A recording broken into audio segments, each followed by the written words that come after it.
comes up when? Today.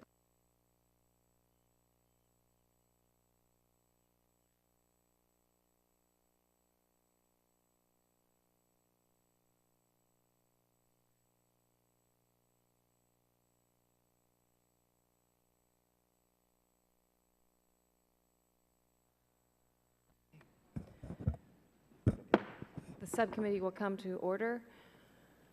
At the conclusion of opening statements yesterday, the chair called up H.R. 5865, and the bill was open for amendment at any point.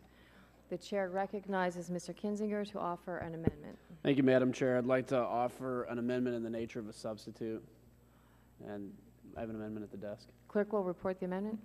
Amendment in the nature of a substitute to H.R. 5865 offered by Mr. Kinzinger of Illinois. Without objection, the reading of the amendment is dispensed with, and Mr. Kinzinger is recognized for 5 minutes to speak on behalf of the amendment. Thank you, Madam Chair, and again, thank you for all your hard work on this. This amendment in the nature of a substitute brings together suggestions offered by the majority and minority members of this subcommittee, as well as suggestions offered by the witnesses from the legislative hearing. These changes have the support of Mr. Lipinski of Illinois. The majority of these changes are technical in nature, and none changes the intent of the original bill. A few changes from the minority that make this bill better include allowing additional time for the board to submit to the President for review and approval, and defining the location of the board as within the Department of Commerce. We also give members of the board more latitude to hold public hearings with the agreement of the co-chairman. Mr. McKinley offered a change that would highlight the value of board members with experience in manufacturing with 100 or fewer employees. We've also made more explicit the board's authority to consider the impacts of international policy on intellectual property and monetary policy in its comprehensive analysis.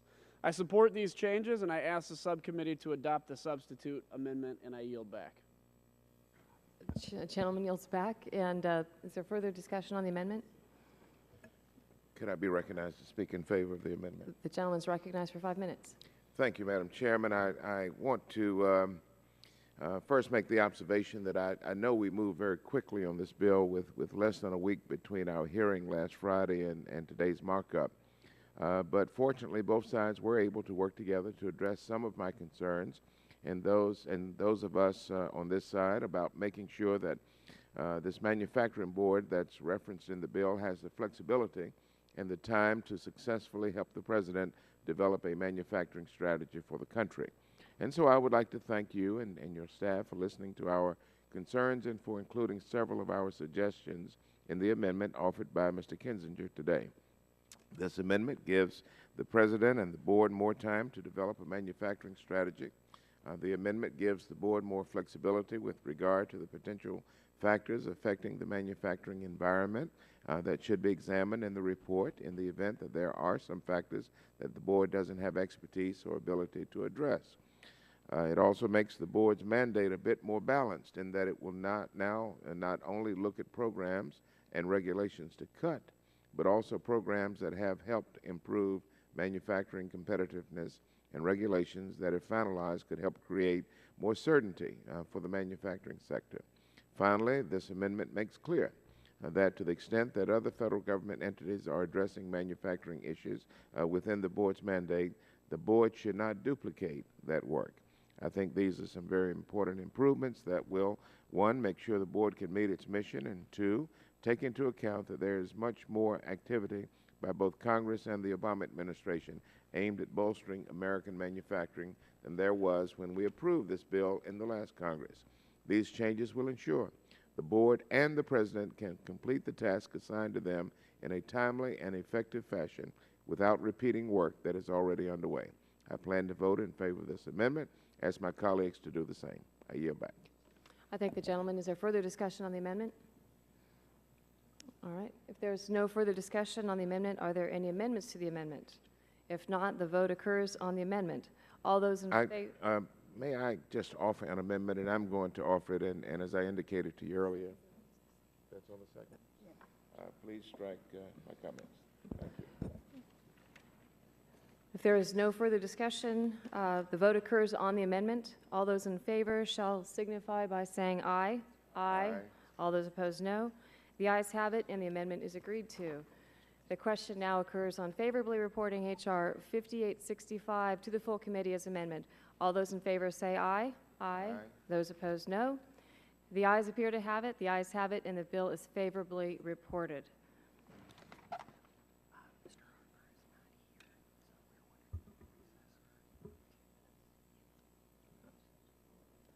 All right, at this point, the subcommittee will stand in recess for approximately 10 minutes as we wait for the author of the next bill to arrive on the Hill. So if we can just grab a cup of coffee for 10 minutes, we'll stand in recess for 10 minutes.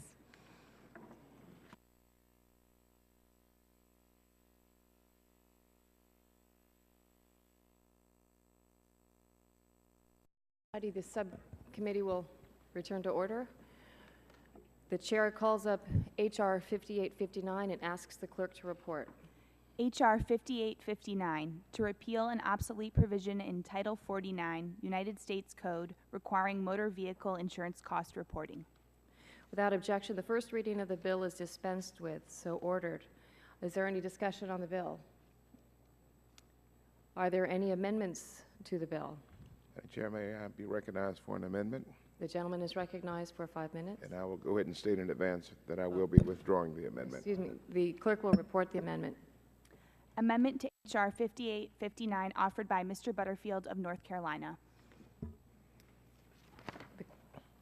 May I proceed? The gentleman is recognized for 5 minutes. All right.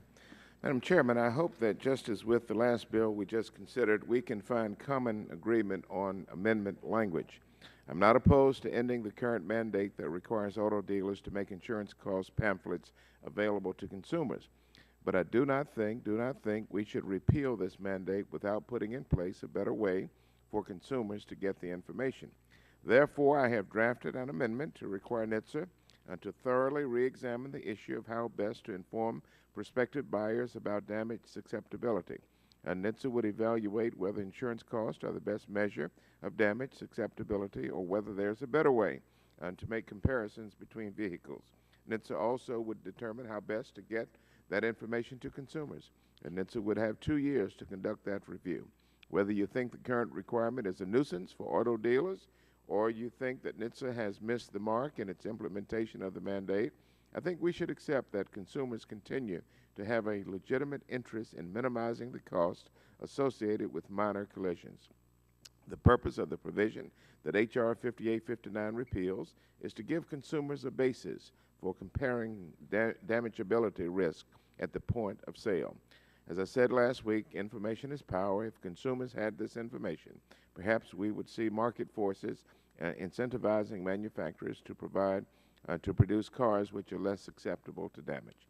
An amendment like this should receive support from all members. It is appropriate for us to try to fix the law or its implementation instead of repealing it.